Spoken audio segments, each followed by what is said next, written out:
great stuff that we talked about. I think. Going to call the meeting to order. Pledge allegiance. Pledge allegiance to the flag of the United States of America and to the republic for which it stands, one nation, under God, indivisible, with liberty and justice for all.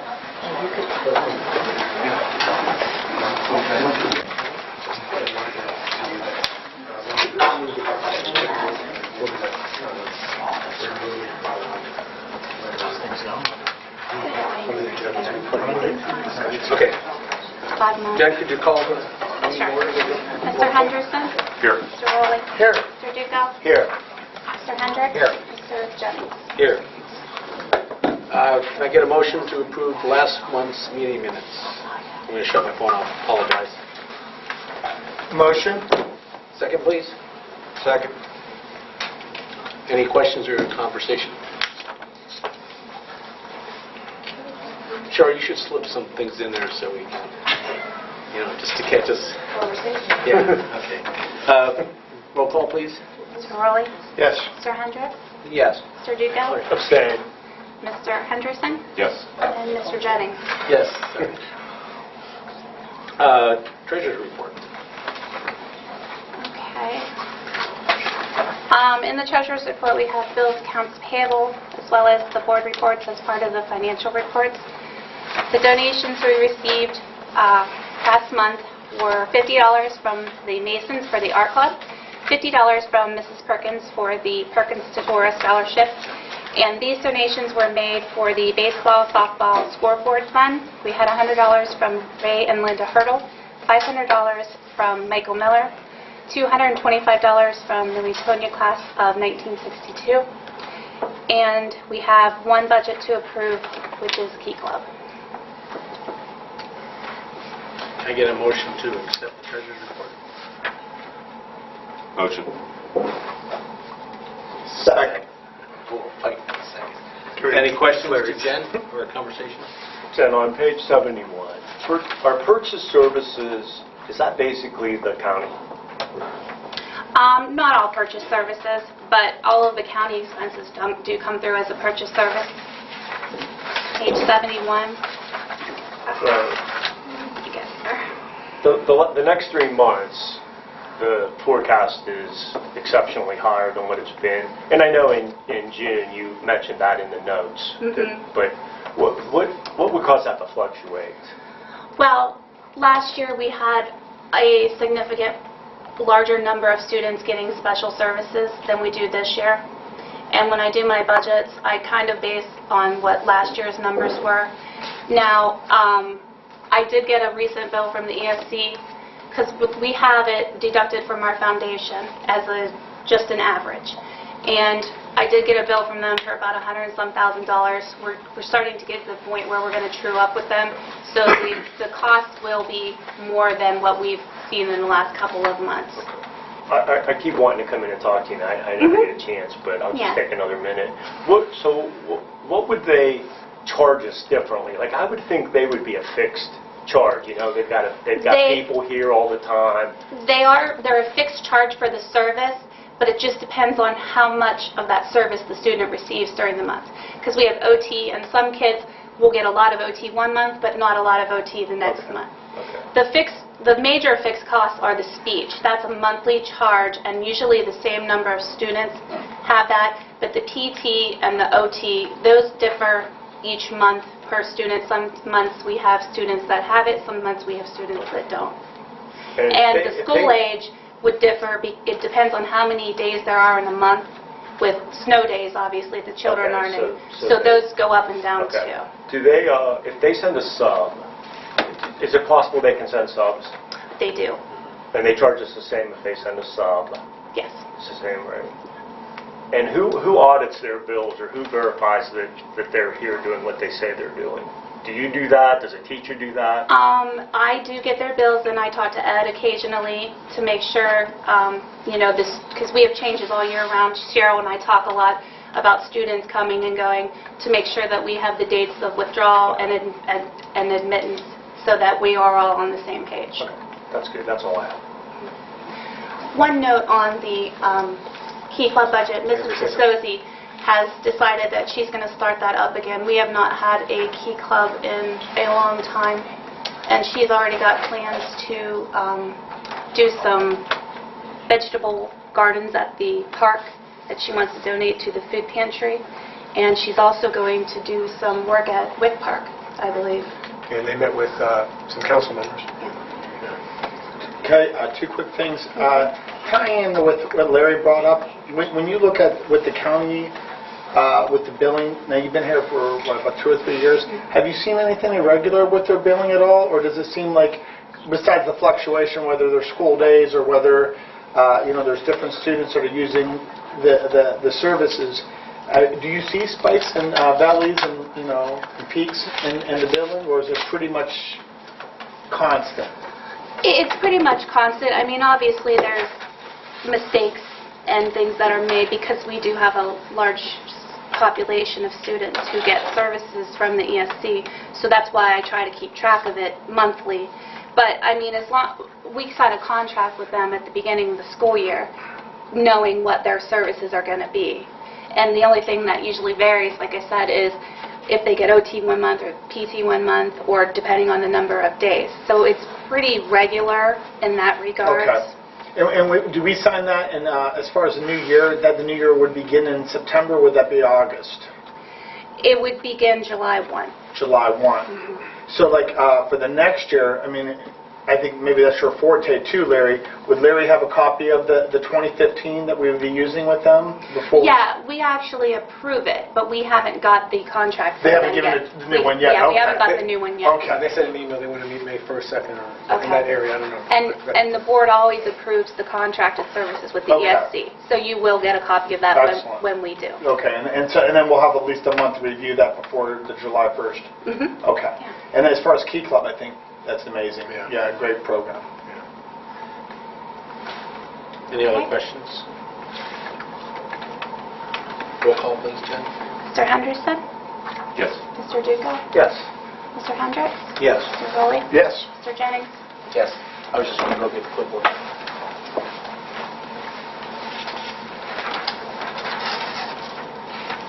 No one officially signed up. Is there anyone that would like to address this fine-looking crew up here? Other than my coordination, there's nothing to talk about. All right, with that, thank you. We're going to move on to old business. All right, we have been working on the coaching, and Mr. Rudinsky and Mr. Malpaduff are working on guidelines. But in the past meetings, we talked about following up at meetings, and we followed up at last meeting, so I wanted to give you another update this meeting on 2 coaches that we had hired, because we had a discussion about that. So far, Jamie Kegelmeyer has finished everything except for the coaching class and the concussion course. That's what he needs. And yeah, I talked to Mr. McElduff today to get the up-to-date. And Cody is no longer with the team, so I wanted to update everybody on that. Is that it? That's it. That's all the business I have. What about now the student achievement report? I said that to Mr. Duca. Yeah. I can, everyone wants to. So I'll read the students of the month for March. Kindergarten was Peyton Gray and Mahila Stone. First grade was Haley Kelly, Riley Kelly, Eliza Parrish, and Devin Syock. Second grade was Damon Council and Eric Shirey. Third grade was Gavin Rambo, Dylan Ramsey. Fourth grade was Kaylee Colkit. And there's not a John or an Andrew in there, huh? All those first names. And that's the student achievement report. Thank you. Happy to report the following information that pertains to the Career Center and some of the Leetonia students there. I reported at the last meeting, there's currently 29 Leetonia students, some part-time, some full-time, at the Career Center. Sophomore information night was held on March the 27th. Currently, there are 27 Leetonia sophomores that have applied to the Career Center for the 2014-2015 school year. OGT intervention is complete, and the testing took place the week of March the 10th. There was a principal and counselors meeting held Thursday, April 10th at the Career Center. I don't know, Troy, did you attend or did just Mary go? Just Mary. Just Mary went. And the purpose of it is to complete credit checks on all the seniors and also provide information regarding all the spring activities that are going to be taking place in their home schools so that they can take part in that as well as the activities down at the Career Center. The Senior Award ceremony will take place May the 20th. If anybody's interested in going to that. Talked to you the last time I came about the character counts program that they put in place down there. And once again, Haley Scoville did some things that you just might not expect a young person to do for other people. She's always there when someone's in need. Even if somebody drops a tray in the cafeteria or whatever, I guess she's the first person to get up to try to help. And she was nominated for that award for the entire Career Center student body, and I'll know if she got that when I come for my next report. The senior capstone presentations were completed the 3rd through the 7th, and what that is, every senior is required to complete a research paper. They have to make a presentation on that topic in their chosen career field, and they're graded on that presentation to make sure that they are actually ready to go into that field. And last but not least, Trevor Knight and Dallas Wright from the Construction Technology class, they're members of something called the Skills USA team, and they compete against other kids at other career centers, and they actually did well enough at the regional that they were selected to go to the state competition, which was the week of April 14th. They did very well, but unfortunately, they didn't place down at the state, but it was an honor just to get that far.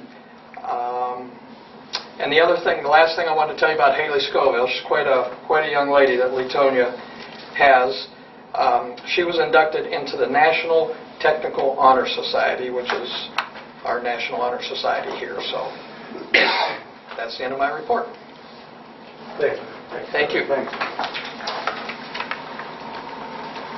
Now we're going to move into new business, and number 8D1 will be moved down to the, you said superintendent's report, or part of the discussion, or both actually? Both, actually.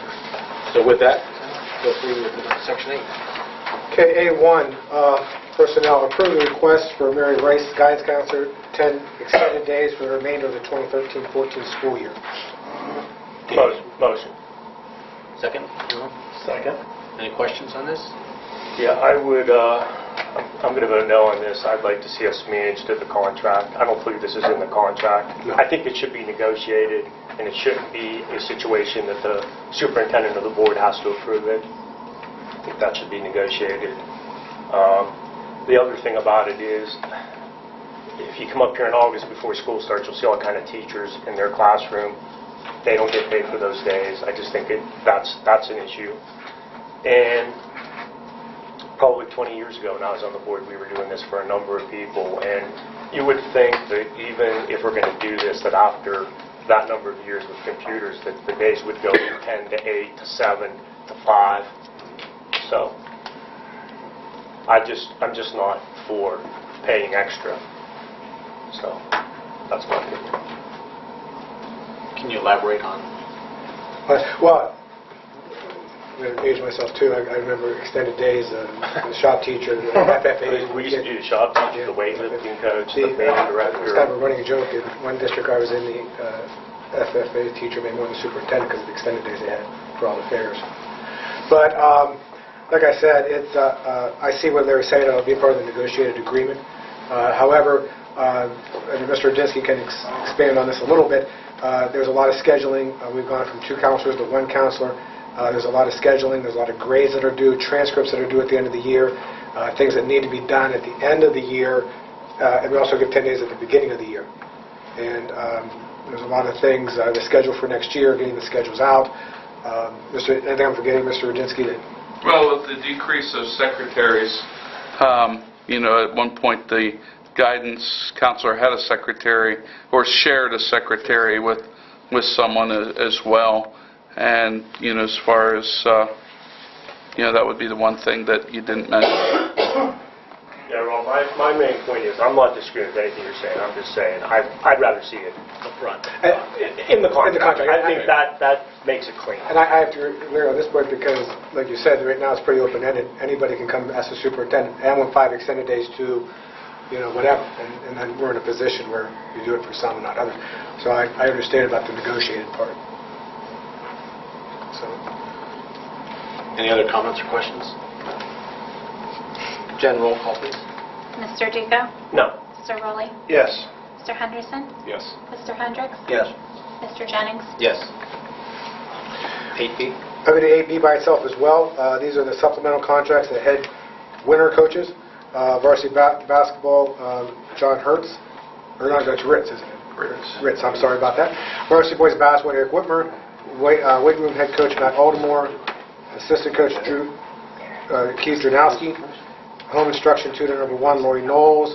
Instruction 2, Gretchen Hall. And then a private tutor for an individual student, Jennifer Woke. I believe that's so.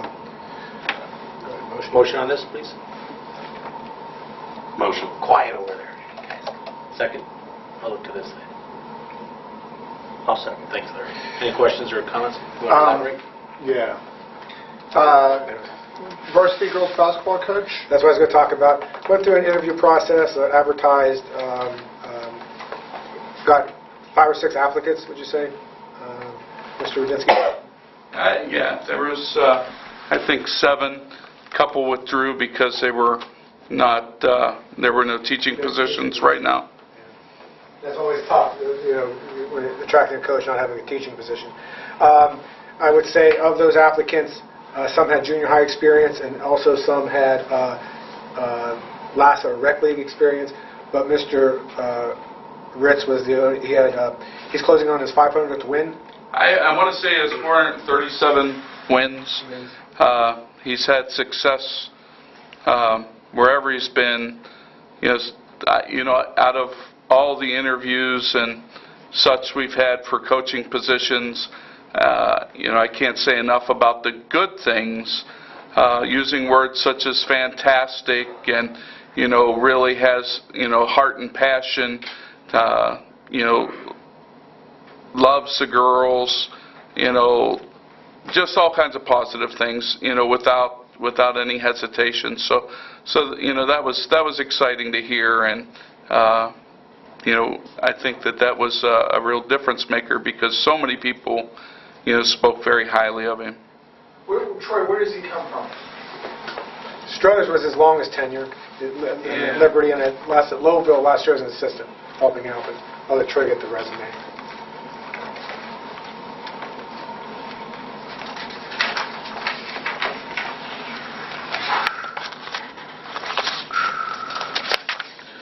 He lives in Poland. He most recently, coached for 9 years as a head girls coach at Liberty, turning that program around in the midst of a change in, student body and community. During some tough years, they still were able to really come out with some great teams. He also spent, as Mr. Mino mentioned, 18 years as the Struthers varsity head coach. Has a record of 437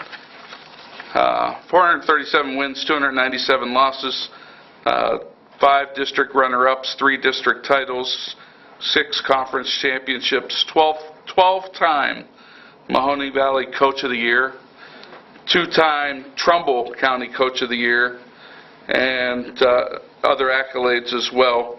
I think we have a genuinely good guy that'll, put the time in, and I think the girls will be, pleasantly surprised when they get to meet him tomorrow. So, And I think kudos to Ms. Paxson for her service for all those years. I think she went beyond the call of duty many times. And you feel that John is going to be a great new chapter. And I heard you mention a couple times perhaps the personality that you saw in the positive reinforcement, that positive reinforcement when they get, in the trenches. That's going to really, shine through for him, you think? I think, one thing that stood out to me, and, I sat in on a conversation between he and Kelly that went very well. And, I left school that day thinking that what a great transition, at this point for the girls, for our program with such, a young nucleus coming back, and for the future. If Miss Paxson was ever interested in returning down the pike, I should say, I think that the program's in good hands. And I'll echo Mike's statements on Kelly. I don't know if you accepted her resignation with that last board meeting. I wasn't here. But she did an excellent job. She didn't reply for this year. Oh, okay. Okay, well, I'll echo Mike's statements. He'll have big shoes to fill, but it sounds like he's more than capable. Yeah. Good job. And then following with Larry's questions, always they have all their requirements for, or are there any requirements for? Yeah, before he gets to the chairman, he'll have all of it. Right, I don't know, I shouldn't speak out of turn. Yeah, and Mr. McElduff, if I remember correctly, he had everything but one thing needed renewed, but I can't remember off the top of my head what that was. And you and John have scheduled, if he gets approval now, you have scheduled a meet and greet with the girls tomorrow? Yes. Excellent.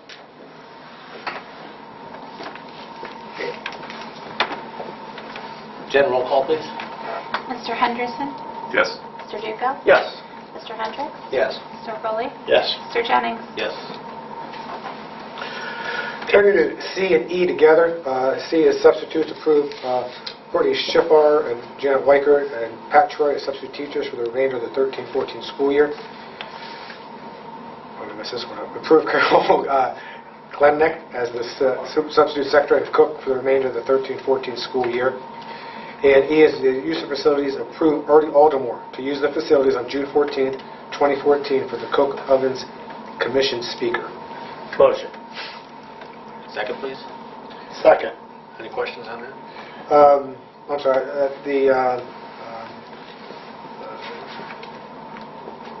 Courtney actually is she's coming in as sub. She just graduated from Michigan State. She played basketball, girls basketball up there for 4 years, and she is also interested in if there's anything available, being part of the program at any level. So that's nice to see. Like we say, preferably with a teaching position. It's nice of Janet and Pat to come back. They're going to help out with especially Pat's going to help out with the testing and reading, and Janet's been tutoring already, and now going to substitute, which is great. Two great staff members coming back, which we really love to see. The nuisance for facilities is for the Bigfoot Festival. They're going to have a guest speaker, and they're going to use our facility because of the size. Is a couple quick things. Is Artie taking the lead now with the Cook Oven Commission, or I thought Bill Murdoch's involved? Yeah, Bill's doing it, but Artie came up and did the paperwork. Okay. So I said, Artie, you have to put your name on it because because he wanted to get it in as soon as possible. Now, Carol's a graduate of Leetonia and a graduate of Michigan State? No, she's from Boardman. Courtney. Courtney's from Boardman, from Michigan State. She came down and she just said that she'd be interested, which is nice. Michigan State, good school. What was her specialty there? She's a K-3 teacher. K-3 teacher, okay. I know we've talked about in the past when we've had volunteer coaches. Yes. And the discouragement of having the volunteers that they have to put the bill to be certified. Yes. Is there a chance we can resurrect the conversation about considering the board paying for certification when a person's willing to volunteer their time? Yeah. Would there be some Never some had a interest? discussion in it. Yeah, let's have a discussion. Be a good discussion, I think. Maybe not now, but Yeah. next meeting maybe. All right, yeah. We'll get that under Because I think it would invite more people to just participate. Well, especially in second-hand quality caliber, Yeah. for the youngins. Might even see you out there helping them. If you know. I saw him coach basketball at Lasso. On second thought. Rob, what's your What's our percentage on subs? Would you say when you call we get 100% fulfillment, or do you have days where you call subs and we can't find them? I'll tell you what, it's been pretty good this year. That's what Michelle's saying. I was going to say, it's been real good. At times, we used to have to use staff members, and when a staff member watches a class, they get their rate for that, to put them in there. We haven't done that, I don't think, at all this year. So it's been good. Now, May's coming with a lot of field trips, and it might be a little different, but so far, good. Jen, can roll call, please, for... Mr. Duca? Yes. Mr. Rowley? Yes. Mr. Henderson? Yes. Mr. Hendricks? Yes. Mr. Jennings? Yes. Okay, and then F by itself, business and operations, a bid from truck sales and service for the purchase of a new 2015 school bus, and approve the board policies as presented for review at the March board meeting. Motion for that, please. Motion. Second. Second. The bus bid, we talked about that, and the committee has met, the building and grounds, and we talked about the bus rotation, and this was one that we had planned for a couple of years to get, I think the newest, we're replacing the 97 bus, the oldest, we're replacing a bus from 1997. The bid process for that was done through Stark County, and I believe the top cost of the bus was $88,000. I think it was a little, I think it was 86. $86,000. With a trade-in. Right, good. We got a trade-in here for bus For 3. bus 3. I missed that buildings meeting.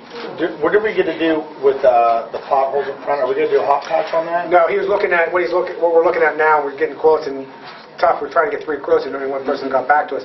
We're looking at a hot patch, or just taking that middle section out. Cutting it out? Yeah, and redoing it. We'd rather do that. Because it's a permanent fix. Yeah. And then how about the We're light? getting deeper.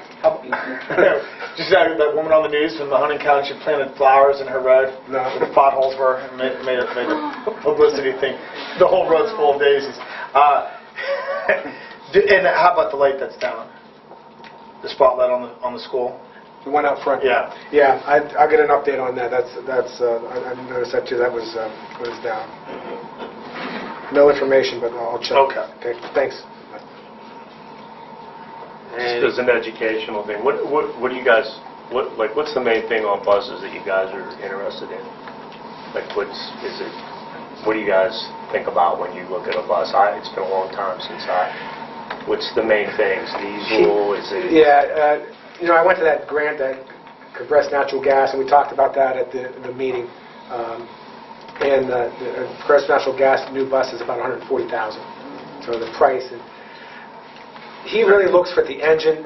He has been, and I'll probably say it backwards, but the Bluebird engines have not lasted as long in our fleet, I believe, and this one is not. It's a different make, and I forget what type, but he looks at the engine for longevity.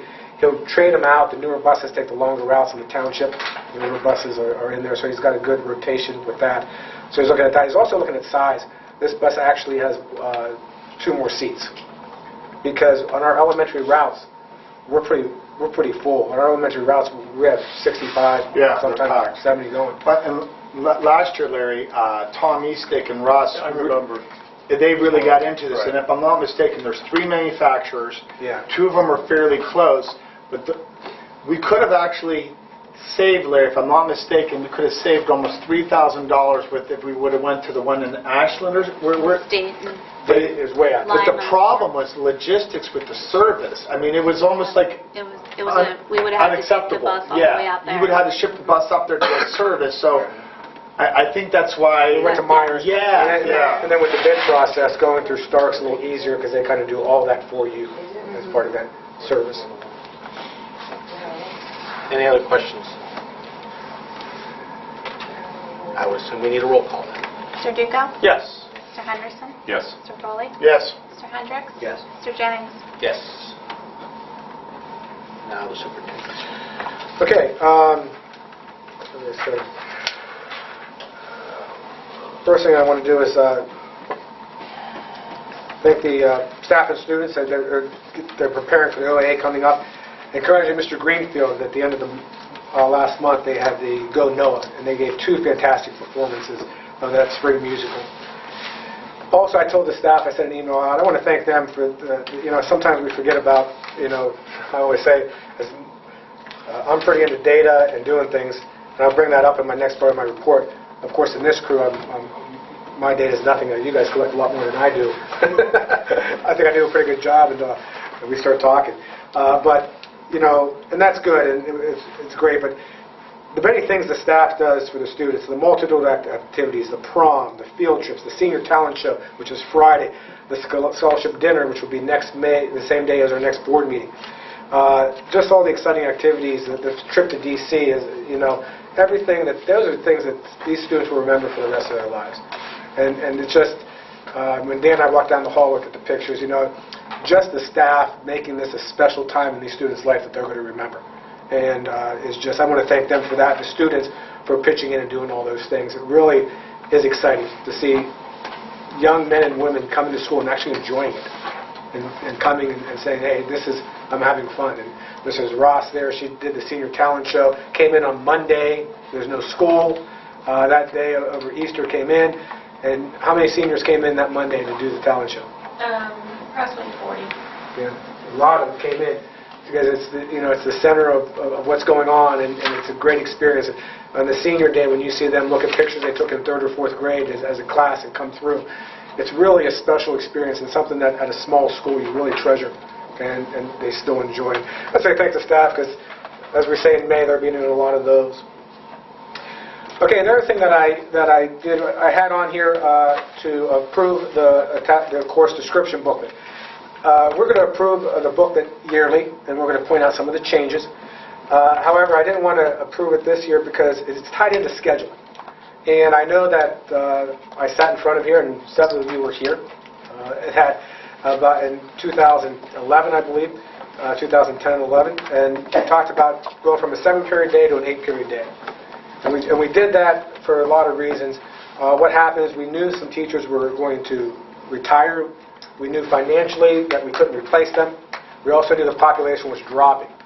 So that helped us to use some high school teachers to go down to the middle school and teach as those teachers retired. At that time, we had 3 sections of a lot of the middle school classes.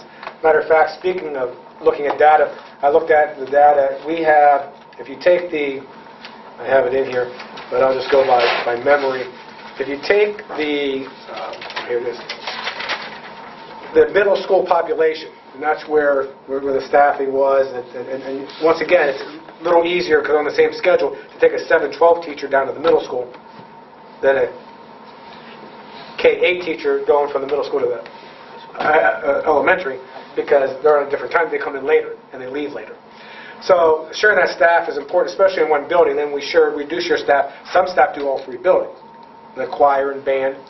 But the point I was getting at is when we had 3 sections, our average middle school population in those 3 years, 12, 13, 11, 12, and 10, 11, when we went 8 periods, was 26.35 more students than what we're going to have in the next 3 years. That's a whole class. And what's happening as that population is dropping, and the classes coming through are pretty consistent in the 50s, is we have some gaps in the schedules with 8 periods. So now we have to look at, are we being efficient with staff members? You know, because we want to make sure that we're getting bang for our buck and we have staff members that is efficient. That we're never going to have every staff teach the same amount of students, just because right now we're talking and it'll come up, we only have 1 student sign up for physics. You know, when you get to some advanced classes, it's hard to make sure that there's 25 in each class. Where in elementary, you can do that. They teach all 4 subjects. So as we're going there, one thing that we made a commitment on 4 years ago, this is my 5th year, so right after my 1st year, was that we were going to reduce staff according to our population and not RIF any teachers. And we've been able to do that. We've been able to end the year with projected good balances, and no teachers lost their job. And that's what was important to us. And that no teacher would be ripped, and that we would as they retired, we would not replace the teacher, and we would do that. Now, a few years later, I'm sure some of you are saying, well, you told us 8 periods is better, and 8 periods does have a lot of advantages. We have to be able to, like I said, in a district our size, it's nice to have those things. It's also nice to be able to switch what we need to do when we need to do it. We have to be a little flexible. And at this time, now we can go to 51, 52-minute classes. And with the 51, 52-minute classes, more time on task, and we'll have a lot better grasp on less gaps in the schedule. That's why we started working on a 7-period day. And as we worked on a 7-period day, I said, you know what, let me go to the board, make sure they know why we're going in this direction, be a good discussion topic. The course catalog comes into play in several areas, because one of the things was, what about electives? And one of the things we said, hey, we're going to 8-period days, we have a lot more electives. And that's true. However, because of the population and things, we've been able to keep those electives, and we want to make sure that those electives are something that the board is behind, the board agrees, and I think that at that time, all of the board members, we talked about some of the things that we really liked were the number of electives, the ability, and like I said, it's a new board, but the ability also to offer our students opportunities, whether they're online or whether it was college credit. And I know we had discussed that, and Mr. Rowley and Mr. Esick, we had all discussed that at one time, that was important to us. So that's what I keep blending together, the fact that being fiscally stable, not having to rip any teachers, staff members, and I also have the staffing chart. From that time to now, we have 6.25 less employees from those years we were in 8 periods. And once again, that projects every year. So when you lose that salary, you're not replacing with a younger, and just there, you're not replacing at all. And I think Jenna was saying that our salaries really have been pretty stable and almost reduced, has been reduced from before. So let me get back to the course catalog. So we looked at the electives, what can help our students the best, and what opportunities we can give them. Now, one of the things that I did when I looked at this was, what would we lose? So we would lose all the electives we had in the 8-period day, except for sections. We're going to lose sections, and that is a factor, and it does something that concerns me. One painting class in the 7-period day we're going to lose, and 2 sections of parenting and weightlifting. But the last schedule I looked at had 2 sections of weightlifting. So it changes as we start to put students in there. I don't want to start putting students in there until until I answer all the questions that we have. Another thing that was a concern as we go through the course catalog was, we offer college credit by board policy in post-secondary or seniors or sophomores. So that's our board policy, that they can go to Kent. I'm going to have Chris and Troy talk a little bit, because Chris is on the High School to Higher Education Committee for the Columbiana County, which is part of the Race to the Top, I believe. It is part of Race to the Top. It's just for a Race to the Top. We have 2 representatives, and Chris, and then we have a math representative. I think this year it's Bill Altman. And we talked about, she'll talk a little bit more, the pushes for dual credit. Dual credit's nice because you can use your teacher. The student still gets the experience of high school. They're not getting in the car, going to Kent, coming back here, fragment a day. But your teacher has to be qualified to be able to teach dual credit. They have to have a master's in their field. Matter of fact, I do know schools that have negotiated in their contract, if you get a master's in your field, if you get reimbursed 80%, if you get a master's in your field, we'll reimburse you 100%, because then you can teach a college class to our kids. That's just, so a lot of schools are going to dual credit. I'll let Chris talk about that.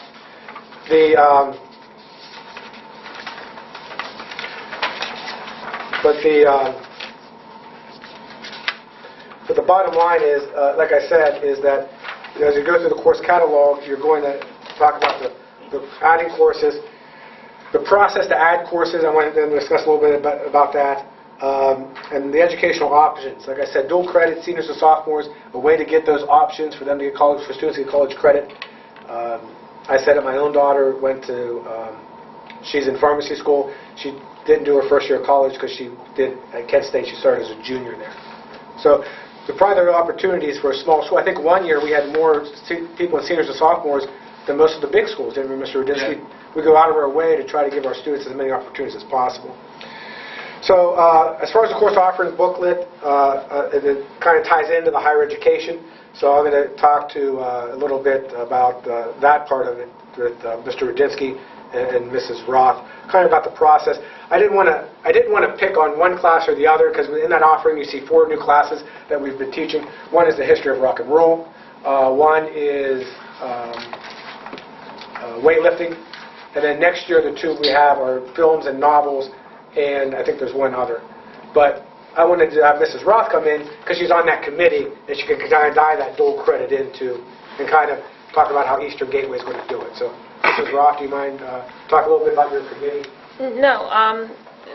The High School Higher Education Committee, it's been a 3-year study that we're almost finished with. We've been dealing with looking at particularly Columbiana County and how to bridge the gap between high school and obviously higher education in language arts and in math.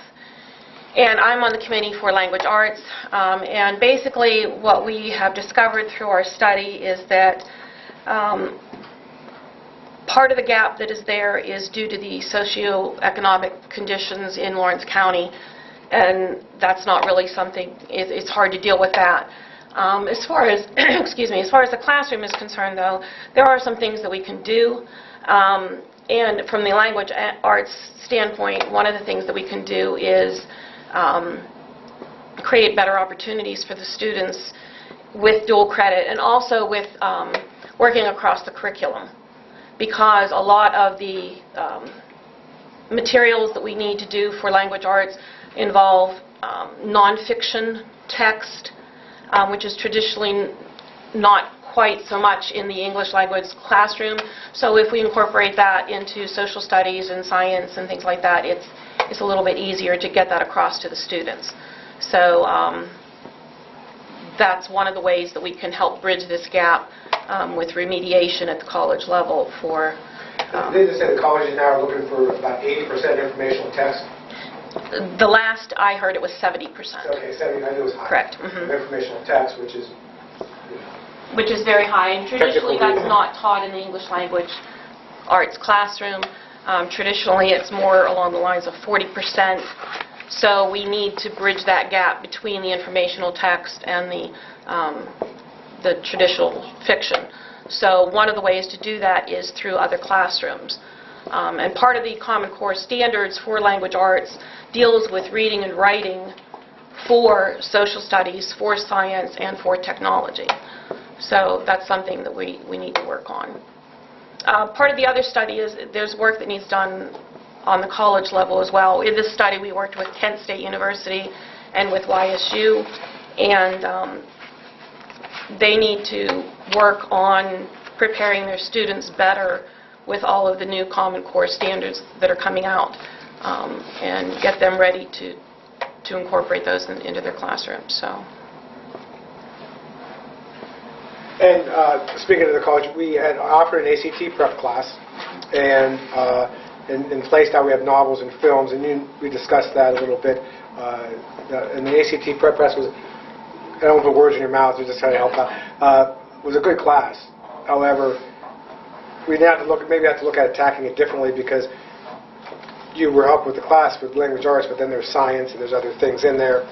And the novels and film course actually will hit those standards and also help prepare students as well, correct, for college? Correct. The ACT prep course was a good course, but student interest in it was fairly low, and they were preparing for one particular test, the ACT. I would like to replace that course with film study and 20th century novel courses, because A, the student interest is higher, and secondly, the things that will be taught in that class are going to cover the English language arts state standards all across the board. And with more students taking the course, I really think that they will benefit from that, simply because the more standards that we can cover in English language arts for the students, the better off they'll be. So they'll be taking those types of courses on top of their normal English courses for grades 10, 11, and 12. Just a follow-up question on that.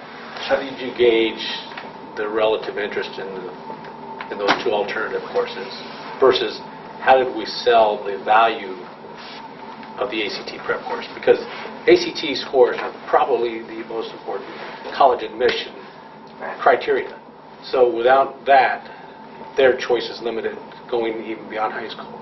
So I don't know if have we done a good job in explaining the importance and relevance of that course or selling it versus how you might have gauged the film and novel courses. I believe we did. I mean, I talked about it before, the year before we offered the course with the students and explained the importance of the test and things like that to them. But it just doesn't, when you're preparing for a test as opposed to reading a book or watching a film, that the interest isn't there for the students, but yet the quality of the material for the classes is there. So this is why I'm opposed to going to the second course schedule because A, our test scores have gone up in the period we went from 7 to 8. I think when you tell a student now they can only choose 7 classes a year instead of 8, it's not the classes we have to drop, it's the fact that they now only get to take 7, not 8. Right. So if films and novels and ACT prep courses were all valuable in their own respect, a student would be able to take both. You know, 2 of the 3, instead of saying, well, I got to pick one or the other. And I'm not sure time on task is the most important measure of value. That's a good point. It's a very good point. If you look at the history of the last 5 or 6 years, the majority of our kids are graduating with 24 or 25 credits, which tells me they're only taking 6 classes. So I agree with what you're saying. I just think that there's so many gaps that I just don't think an 8th grade schedule still enables them to take enough classes. Right, because like you said, then it's so low, the number getting in, and like Larry said, they do average about 24, 25 credits. They need 21 to graduate, 22. 21, right. 21, I think we're saying. But it's a good point, Kurt. There's no doubt about it. And Kurt's bringing up, I mean, ACT is a wonderful test, but it's a wonderful test for the state of Ohio. If you're looking at going out of Ohio, you better have a high SAT. I mean, SAT is coast to coast, hands down the most. Now, when I was in school, we didn't have classes that taught ACT or SAT, but it was made crystal clear to you, whether it was an assembly or whether the vice principal or the principal was coming to the classroom, and they said, listen, there's a seminar in Boardman High School or in Austintown High School on SAT on this day. There's going to be a class on ACT on this day. I mean, granted, it was a few years ago, but it wasn't them sort of saying, oh, it'd be a good idea. It was sort of them, strong-arming you, saying, hey, if you want to go to college, you better be at these seminars or you're going to do bad on the test. And, I mean, we could all sit here and motivating kids. When you say that, of course the kid's not going to take a class in ACT, because it's good to them. It's going to be, it's not going to be exciting. So if we do this, which I'm not saying I would be against, is there something we're going to be able to supplement these kids and say, hey, listen, you can't blow off this ACT or SAT. Or, I mean, you're not going to get into the schools, you know what I mean? Which is okay, because I think in Leetonia we do a lot of different things. If you want to go in the trades, welding and all these different trades are amazing now, and we're seeing that with, high-paying jobs. But if you want to be college-bound, it's going to be up to us to put them there. And that's why, RB and I have been going through conversation after conversation about these electives. Being in Leetonia now, this is a different Leetonia than it was 20 years ago. And then when we opened up the campus and we had the 7 levies fail in a row, so we're faced with a lot of hard choices to make. How do you balance the books, and how do you give these kids a well-rounded education?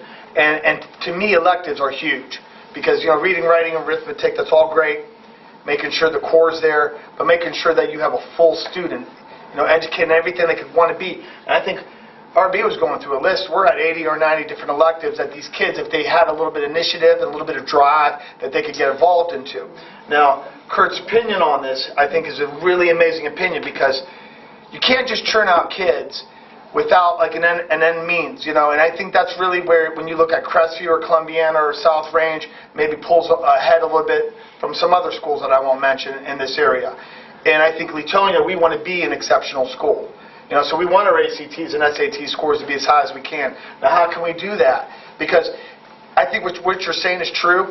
We want to go where the kids' interests are, because if a kid has passion, hey, learning's fun, you know, versus, you know, holding them to the fire. But on the same hands, to, you know, for us not to push that ACT and SAT, you know, pre-work, I mean, we're derelict of duty, I think. Well, from a philosophical standpoint, and keeping that thought in mind, isn't that part of what we're here to do? Isn't that's kind of what I'm trying to get to. If we think that's important, and we were elected, and it's our job to kind of set the culture and set the standards, then shouldn't maybe we be considering making the ACT prep or some kind of college prep a half-credit required course? Now the kids have to take it. And that's what we've done. We've said this is the philosophy, this is the direction we want to go. Maybe that's what we need to discuss. I mean, we had the same, I don't know if Doug remembers, we had the same problem with speech. We said speech is important, speech is important. No kids would take speech. We'd offer it, 5 kids would take it. It took us about 2 years, but finally we said, let's make it a required course. Now it's a required course, everybody takes it, and everybody forgot that they didn't like it. You know, maybe that's the same thing we need to do with the ACT prep, and I'm not sure ACT prep's the most important thing, the SAT is just important, but maybe something, you know. I mean, if you look at the results of an ACT test, and I'm sure SAT is the same, but right next to the score there's a comment, and it says whether or not you're prepared to learn at the college level at that subject. And I think without that preparatory course of ACT test, I don't know if we're, and I'm echoing what you said, we might not be translating for the students how what they're learning here translates to the learning process in college. And I'm just suggesting that by offering that preparatory class, they might learn that transition and test to that ability, and then open up the opportunities of the schools they might elect to go to. Do you think it's an it? Go ahead, Troy. Good. I'm sorry. I just want to interject. This has been, this is one of those things where, you know, we've had multiple conversations on multiple levels. You know, just looking at the ACT, in the last 5 years, our scores were as low as an average of 18.8. They are now at the highest they have been in quite some time at 21.8. Another factor to keep in mind is we have a smaller percentage of students taking the ACT. It's not by, you know, the majority of our kids taking it. We've tried other avenues, adding the plan and explore test to the equation and the data that comes with that, sharing that at BLTs, TBTs, teachers having that at their fingertips, county comparisons with what we have done just recently, and seeing where, you know, we were in regards to the county and the state. The ACT is important. They've talked about that replacing the OGT, you know, and that was, you know, at its height probably 6 or 8 months ago. Not so much now that we're looking at PARCC test. The advantage to these courses, you know, and such as the films and novels and the history of rock and roll and some of these things, are you are still teaching the new learning standards, probably more so. You're not teaching the one test, but you're also teaching to a larger group of people and striking their, you know, their interest. The course curriculum, or the choice of courses has grown, and you know, that's a good thing in comparison to, I know when I got here, there were cases where people were taking nutrition as a science in order to get a credit, and some not so kosher things, so to speak. But at the same time, more opportunities, better opportunities based on student interest. Right now, the course selection booklet, we offer everything that's in there. We put it on a sheet, go in, Mary Rice and myself will go into the classrooms and discuss the selections with the kids. But they could pick ACT prep, they could pick novels, they could pick physics, they're all there. That's the first step of which we completed before Christmas this year. And, as far as, then we're finding out what their interests are. But part of these discussions is what can we do to preserve their interest? Because I know, we've had kids that have gone to other school districts because they feel there's more choices. All right, we're not in that position right now. At one point, our pot to pick from was not so large. Now we're in a much better place, and so there's a lot of different avenues and a lot of different approaches. Is my point. Some of them work, some of them not so much. But it's a constant effort to continue to get interest in the test itself, get kids to take the test, do well on the test, and we've been able to show that progress. And this is another avenue of trying to do that. I was going to add real quick on the novels course. And I can't say studies show because the person who told me said that studies show, but I work with a counselor in another school, said the main way to raise your SAT score, talked to her, and she had her daughters do it, the main way to raise your SAT and ACT score was read classic novels. The more you read, the more you write, rather than study for the test, the better you'll do. And I know for a fact that the one person she talked to went from a 21 to a 28. All summer, all they did was read classic novels. And I see Dan shaking his head because as an English teacher, you've heard that too. Yes. So I think that is, and Chris, I think as And that's where my thoughts were with offering this course. Right, so then go back to the question, 8 versus 7. Everything we've talked about, scores are up. Test scores, ACT, OGT, every test measurement we have has gone up. Diversity for the students to select more, even though the average might be 6, whatever, instead of 8. I'm sure there's an upper limit to the top 10 students might be filling their schedule. And those that aren't in the top 10 might not be filling their schedule. right. That's what I was going to get to. So the average is not a measure of who's taking advantage of the 8 courses. My only comment is, what does Crestview offer? 7 or 8. What does South Range offer? 7 or 8. What do all the schools with the excellent rating offer? 7 or 8. And because we're trying to stay competitive with them. What do they offer? And Troy looked into that, and I think, what did you find out most of them were? Yeah, I don't have that with me, unfortunately, but I mean, we, contacted every school from Jefferson County through Mahoning County, and, as far as there were several of each, is the best I could tell you tonight.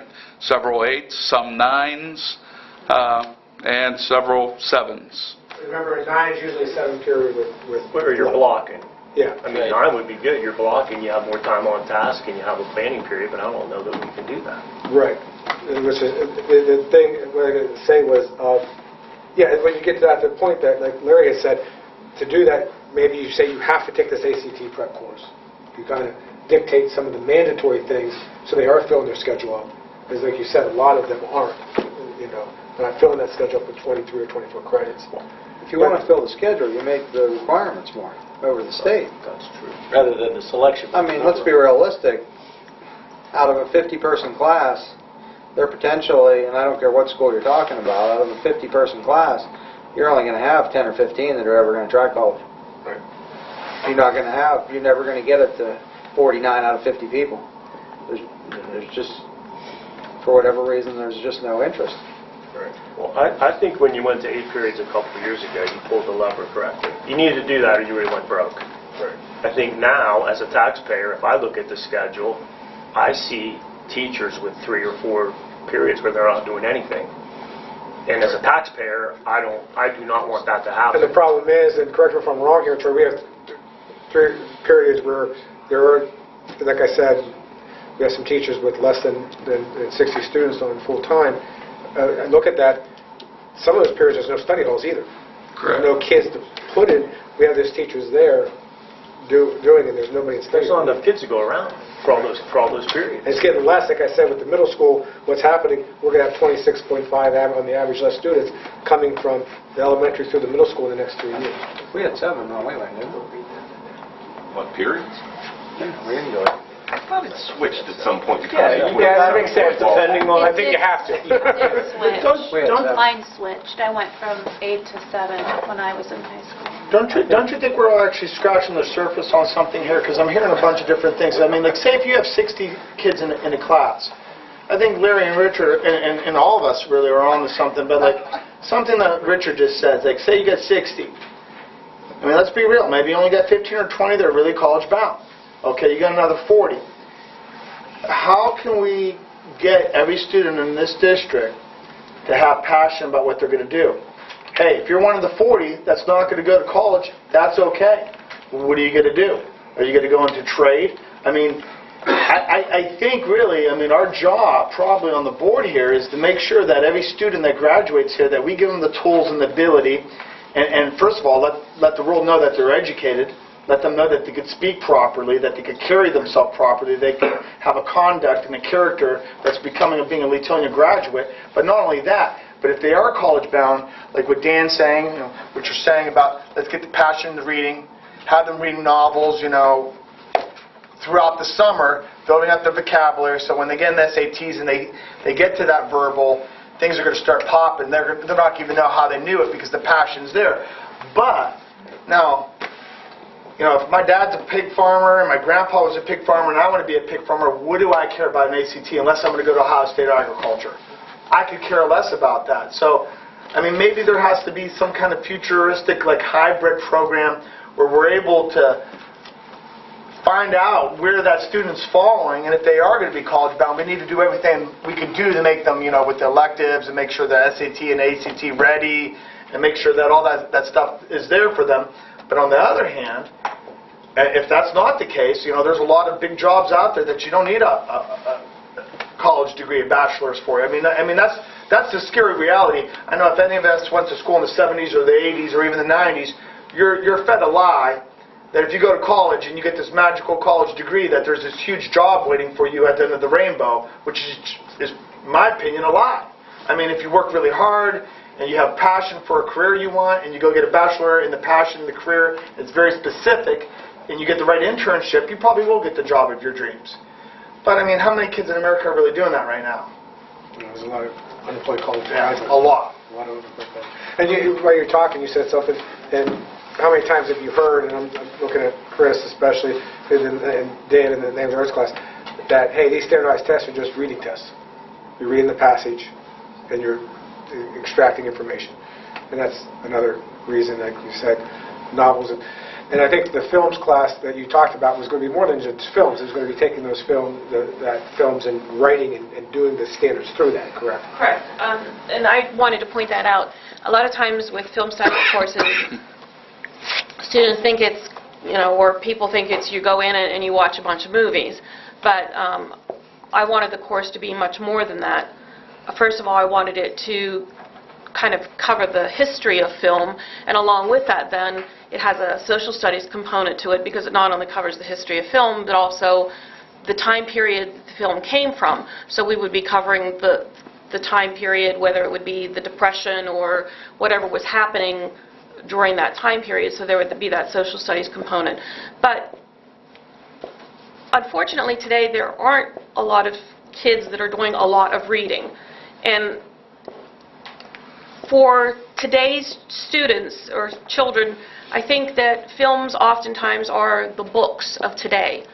And so if we can have a film studies course where we teach the students to read a film, then we are covering a lot of the standards for the English language arts classroom because they are learning all of the components that you would learn in reading a novel because they are reading a film. And so they would be doing a lot of writing assignments and various other activities tied in with the English language arts standards that would go along with the film watching. So that's my thoughts on that particular course.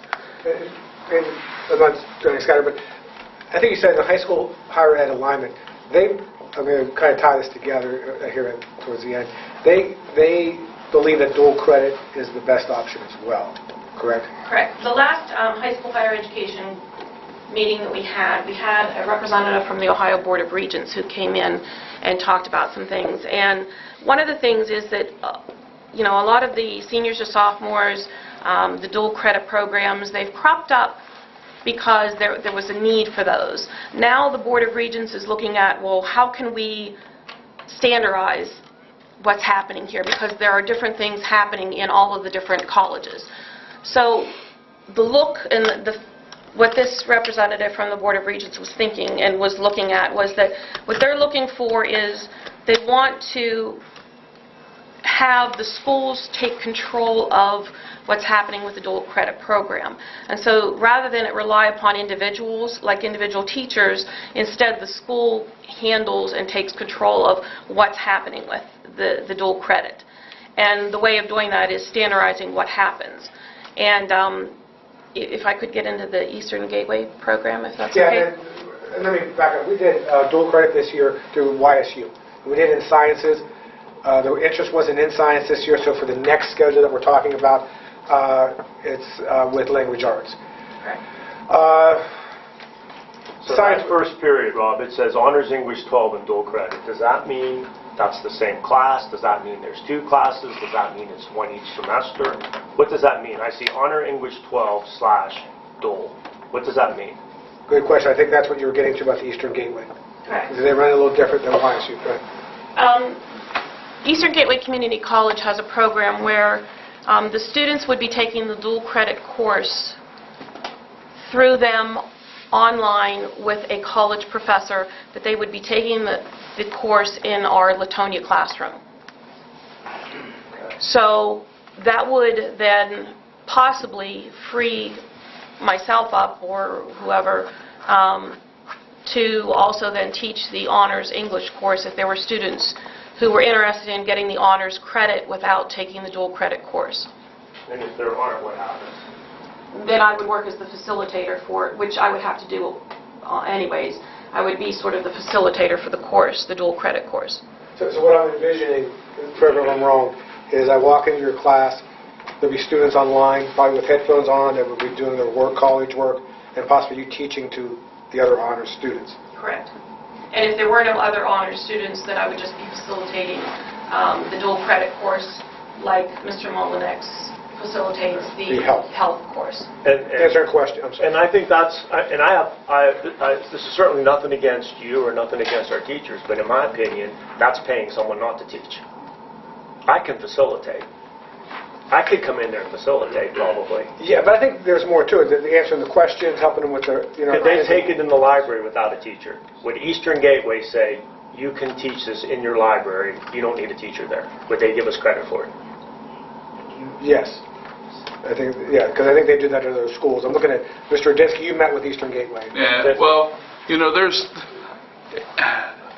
this has been an evolving process, in recent years from, even seniors to sophomores when it was grant funded and didn't cost the district as much money and such. Now other schools are competing for these dual credit opportunities. Right now, with our numbers being what they are for next year, and the ideal scenario in my mind is that you have your dual credit course and then you have your general senior English course.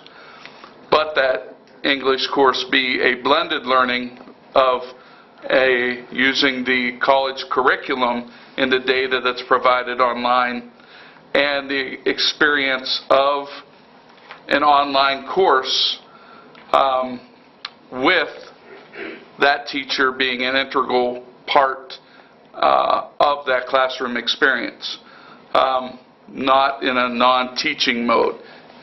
So that's, and right now, not knowing where the numbers shake out per how many people qualify for the dual credit.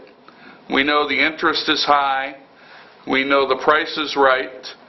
We know that Eastern Gateway offers a few different options, and that's exciting for me because, I'll give you an example. If we had a gap in the schedule, and whether it was 7 or 8 periods, doesn't matter, they will go as far as providing us the teacher.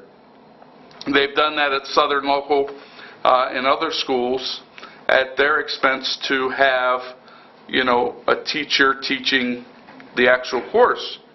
So there's a lot of different options, but right now, first experience, with this, with the English Language Arts, Eastern Gateway, ideally, as I would see it, would be the combination, but not necessarily separating the two groups of students in the same class, having, that nucleus or that class being and college credit course. Mrs.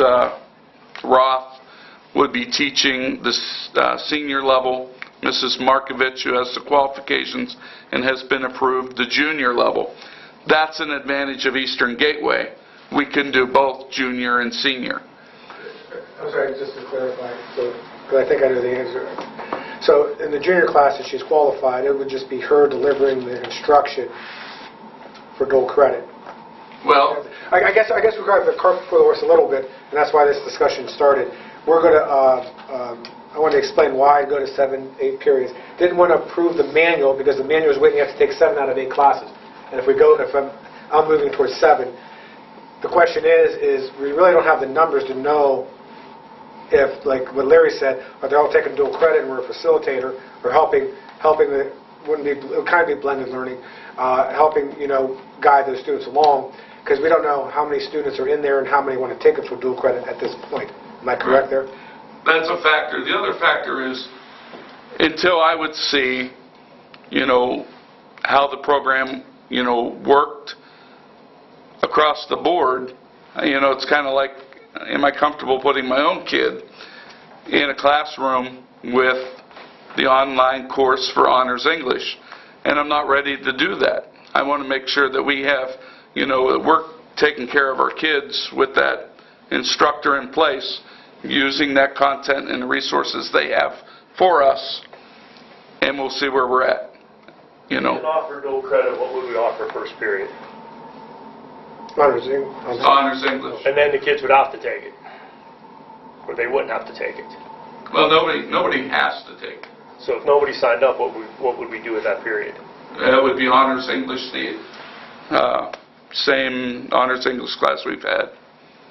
The advantage here is, obviously, kids are having an opportunity to gain college credit in the high school atmosphere. Let me back up. When they signed up for Honors English, they signed up for just Honors English, and now we're putting the dual credit component in, correct? No, they've shown interest in the dual credit. Okay. Yeah. So the interest has been high. The qualifications, now that, we had to compare Kent versus YSU versus Eastern Gateway. Some of the qualifications are different. Eastern Gateway, allows more of our kids to take advantage of the opportunity. Does Mount Union or Walsh offer a dual program or no? No, they don't. I checked. Neither one does. Okay. What's the dual credit cost us? $49 a credit hour Per student. per student. So if there's 12 kids there, how many kids signed up for it? Currently, it's 12th grade level. There are 15 students that are interested in it. So what's that calculate out to? 15 times 49 times 3? 750. 7. That's 49.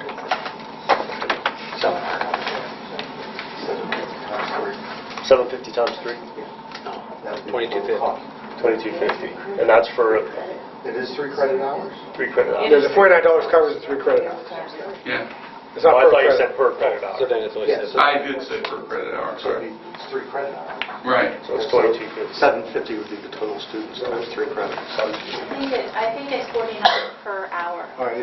Here's our spring bill, if anybody wants to look at it from WISE 2. So we pay $22.50 up front. I wonder if the kids don't pass.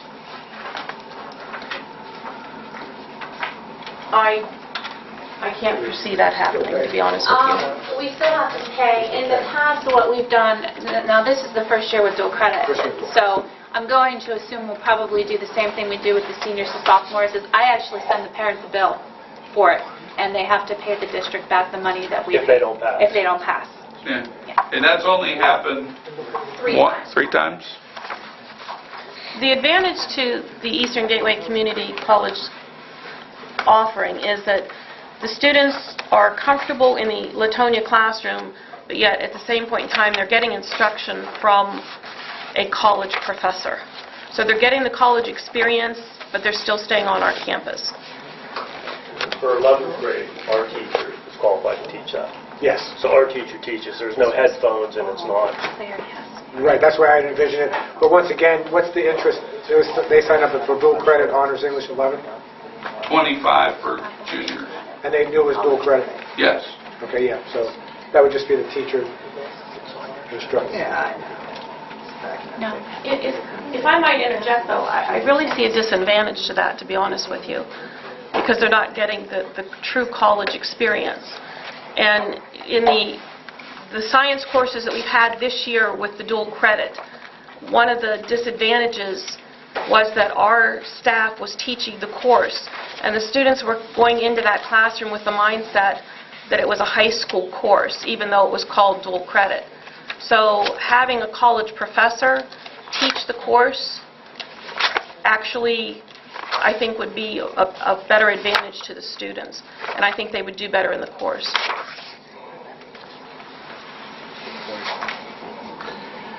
Well, I appreciate, I know, Mrs. Rod, you've been here since 7 this morning.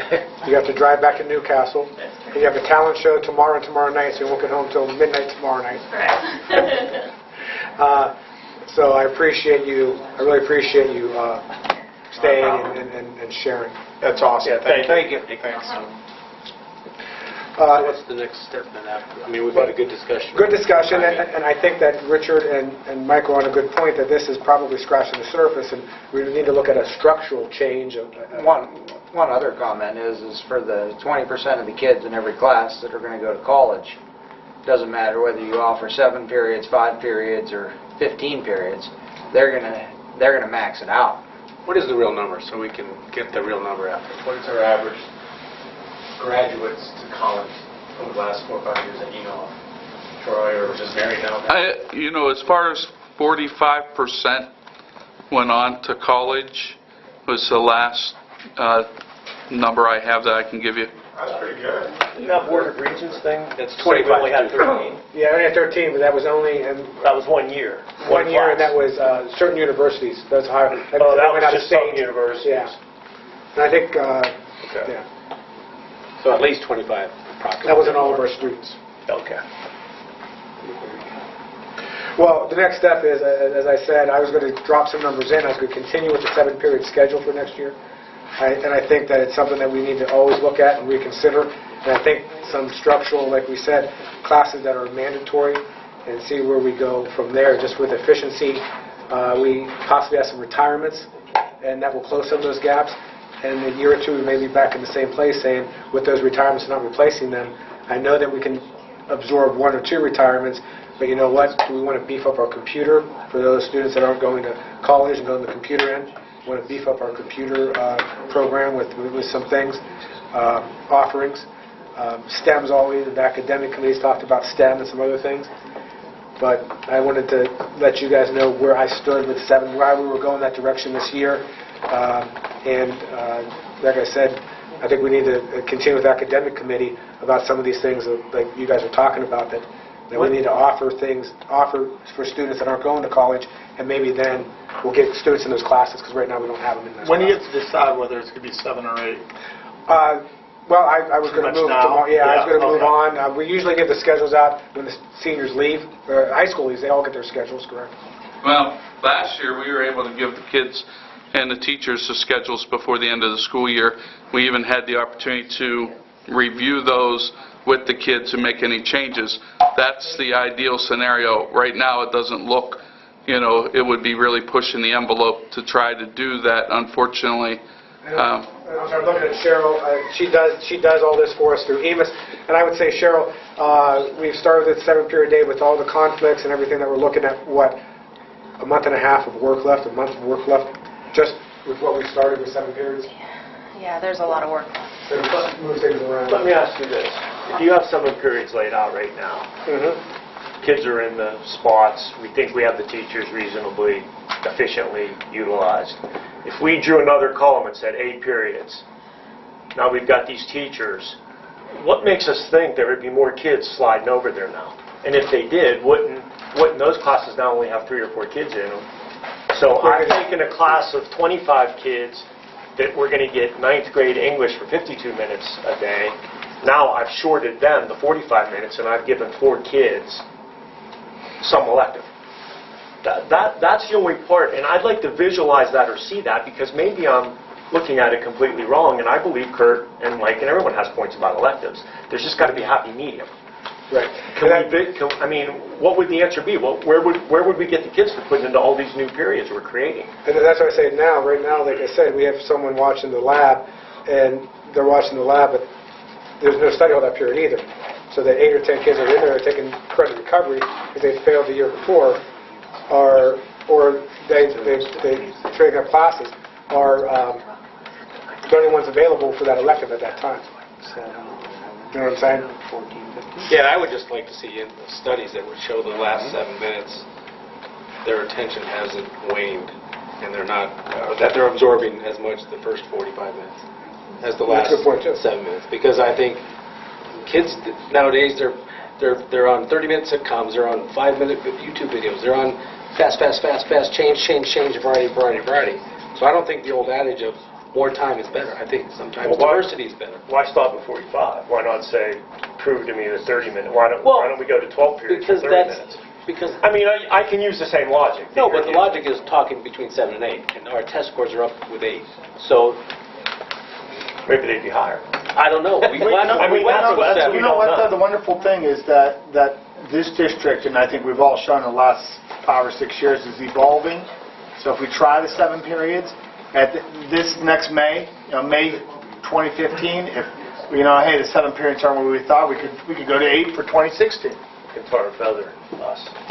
And the thing is, and I'll say this, it sound like my dad. I've been in education 25 years, and it's always been a debate, and it always will be. And I think, like Larry said, I think I appreciate his comment. We did what we had to do when the time called, and now we have some gaps in the schedule. I think it's time to look at this. But on a bigger standpoint, I really like the idea of some some classes that have to be taught, whether it's career exploration. I mean, I'm just thinking through my mind, this isn't something we're going to solve tonight. And being a month away, we've talked to the teachers, and you've had some committees. The middle school I was worried about because of the intervention time, but I've talked to all of them, and they're strong with some common planning. They feel they're going to get the intervention they need for their students. I will agree with you, like you said, in the 4 years, went from 7 to 8. Those 4 years we've had 8. ACT scores are higher, and our OAA scores are higher. But I think a lot of that's structurally of what we talked about last week with that PowerPoint as well, but also the extra time. So that's why it's a debate. That's why, like I said, and that's why I think. Any way you look at it, it's going to stink for Cheryl. Let's wait till June 30th. Is that okay, Cheryl? Poor Cheryl. Says, well, we're going to do. So with that, You can do it every time I talk to you, don't you? and before, I want to say one more thing, because I don't want to be the horse's butt, the board member, but when I said there's teachers with 3 open periods, I don't mean that negatively towards the teachers. No. They would teach as many classes as we gave them. Right. It's the administration's job to give them a full schedule. Right. So I just want to clear that up. It probably sounded wrong when I said But, yeah, I understood that. I forgot you said that. Took you reminded me. Sure, yeah, but something, I'm sorry. So, right now, we have, they have a union meeting on Monday. We have a couple logistics that have to play out in order to make the current 7-period schedule, work. So, we're not quite there yet, but we've knocked out most of the obstacles so far. Yeah, like I said, so I'm going to move forward. We're going to go drop some kids in and start some. It's a tough process. I'm going to show you have to change by hand sometimes. The computer doesn't do everything, and that's another reason, another place, because you have the students coming back, miss a period. That's where the online comes in again. They take an online course because of scheduling conflicts. So that's one program that's been very good to us. So, all right, I want to get Chris out of here. Do you want to real quick go to the executive session? Or go around the table. Quick round table. Mike, anything of miscellaneous? Miscellaneous? No. Our discussion about scheduling, insightful. There's not an easy answer, I guess. Personally, the idea of teaching a course to pass a test doesn't sound right. When course options are novels or film study, those sound like courses you actually take in college. Sounds like courses like that would be a better college preparatory experience than teaching up kids to get 21, 22 on a test. Not that there shouldn't be other options hopefully school can provide. I think when I was in school, they had practice tests on Saturdays for a few weeks. Yeah. I think it can be covered without utilizing class time. I found it. But isn't our old person? That's all I have. For me, I really don't have a lot to say. I think a lot of great provocative rhetoric going on tonight. I think it's important that the people of Leetonia know that when we make a decision, we're really going to talk it through. You know, we really got the rhetoric juices going tonight, and we're going over every angle, and we're trying to cover it all: finances, academics, athletics. We're trying to do the whole program, do the best we can with the funds we have, and I think tonight was very productive. Thanks. Larry? No. I will add one more debate issue to your comment. I don't disagree with you, but the whole, not the whole, but a large portion of why we focus so much on intervention and our curriculum is to make sure our kids are prepared to pass the standardized tests we do today. So I don't think we ignore the importance of passing tests. And college admission tests are pretty important. And I don't think it's teaching you how to pass it. For the I think it's 40% of the kids that are going. Well, we're here to service all of them, though. That's my own point. Make it an option. Make film and novels an option, and offer them more opportunity to take both if they want. That's all. That's a good point. With that, we're going to adjourn to executive session for the purpose of considering an appointment of a public employee and a speech course for myself. The people that will be at the meeting will be those here at the table. Anyone else? There's a hard stop at 8:15, so let's get started. Hard stop at 8:15. There will be no action taken, I believe. We're stopping at 8:15, so we're Motion to adjourn to executive session. Second. Thank you. All in favor? Aye. Thank you. Do you need something signed for your history class?